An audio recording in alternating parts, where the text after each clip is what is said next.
I don't know how well you can see that, but that's what happens when you're gesticulating too much while you're talking and your glasses go flying out your hand, smack against the wall.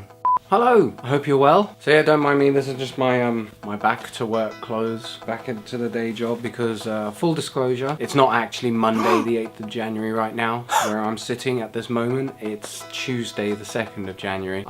Yeah, I filmed these in advance. Hey everybody! This guy's a great big phony! So yeah, for a lot of people, reality came crashing in this morning. For a lot of people, they didn't really get that Christmas break. So I should just be grateful to have that Christmas break. So I won't whinge about being back at work. All I will say is I am freaking exhausted today. I don't know what it is, like if I take any kind of break from work, the night before I'm due back, I just cannot sleep. And it's not because I'm anxious, I hate my job, oh my god, I wish I didn't have to go back. It's just I can't sleep. You know, last night we went to bed, we were actually in a really good mood, you know, but we didn't get to sleep until about 5 in the morning. So I've barely been able to keep my eyes open today. So if I slur or mispronounce anything, please excuse me. So anyways, last week we actually got a chance to go out as grown-ups and go see a grown-up film at the cinema, and that was Star Wars.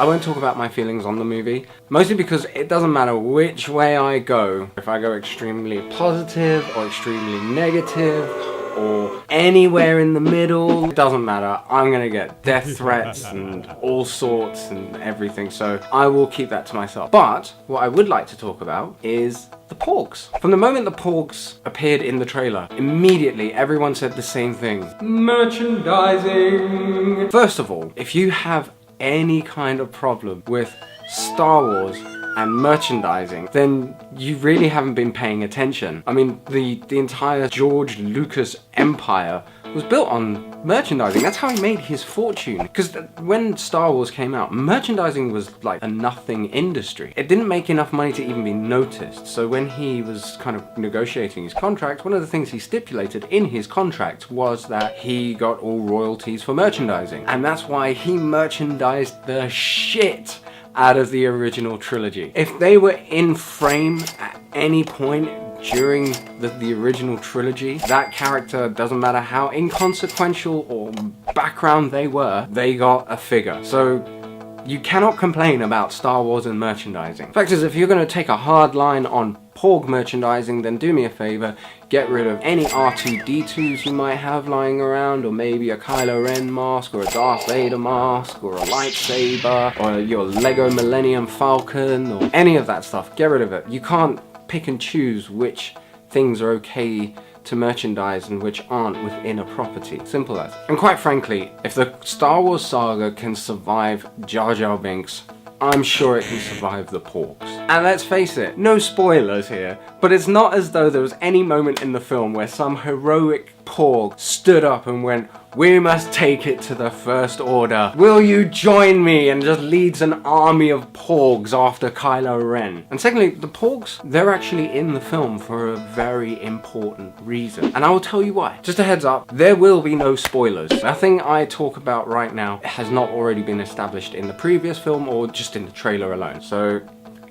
here we go. First of all, my own thoughts on the Porgs in the film is I barely noticed them. They were never sort of front and center enough. There was one moment where they went for like a really silly joke, but I think that's more because the filmmakers remembered at some point that Star Wars was always established as supposed to be for kids, and up until that moment this film has been pretty mature, so it was like, let's throw in one childish joke for the younger siblings in the audience. So anyway, so Rey goes to Luke on this planet called Ahch-To, or Ahch-To, or Ahch-To, or something. That location, that's an island off the coast of Ireland called Skellig Michael, or Great Skellig. Skellig Michael is a World Heritage Site, which means it is protected by UNESCO, and normally it's protected because of wildlife or historical significance, and Skellig Michael has both of those. It was originally like a monastery up until the 12th century, and then it was abandoned. In recorded history, the largest human population on Skellig Michael has been 11, and that was in 1911. For the most part, Skellig Michael is a puffin sanctuary. Aww. when they originally started setting up on Skellig Michael to shoot The Last Jedi, there was like uproar, but the filmmakers from the get-go were very careful to not disturb the island and the habitat too much. Obviously, filming is going to disturb the environment in which it's taking place,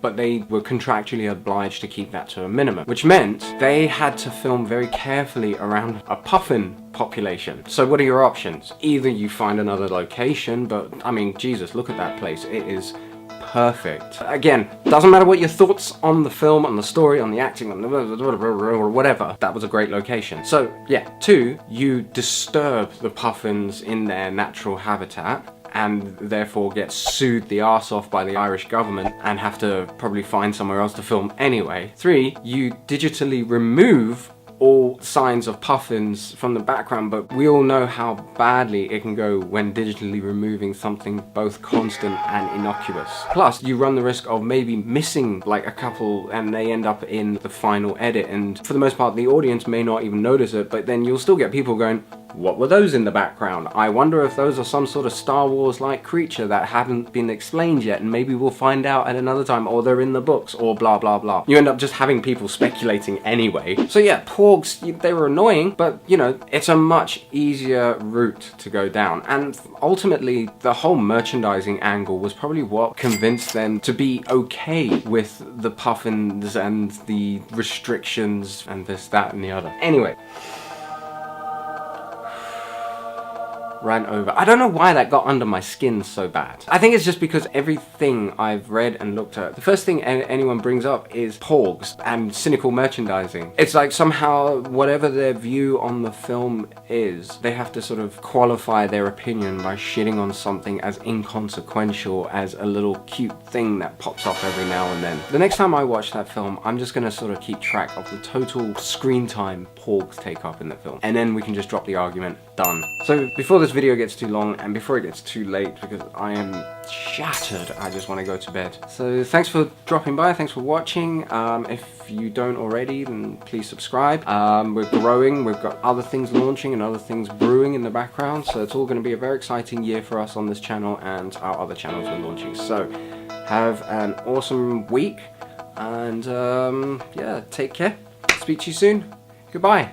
Hey, thanks for watching, guys. Don't forget to check us out on Twitch and Twitter, links down below. And if you want to keep up to date with how our projects are developing and what we've been up to, then slap my big bald head to subscribe. Speak to you soon, guys. Bye.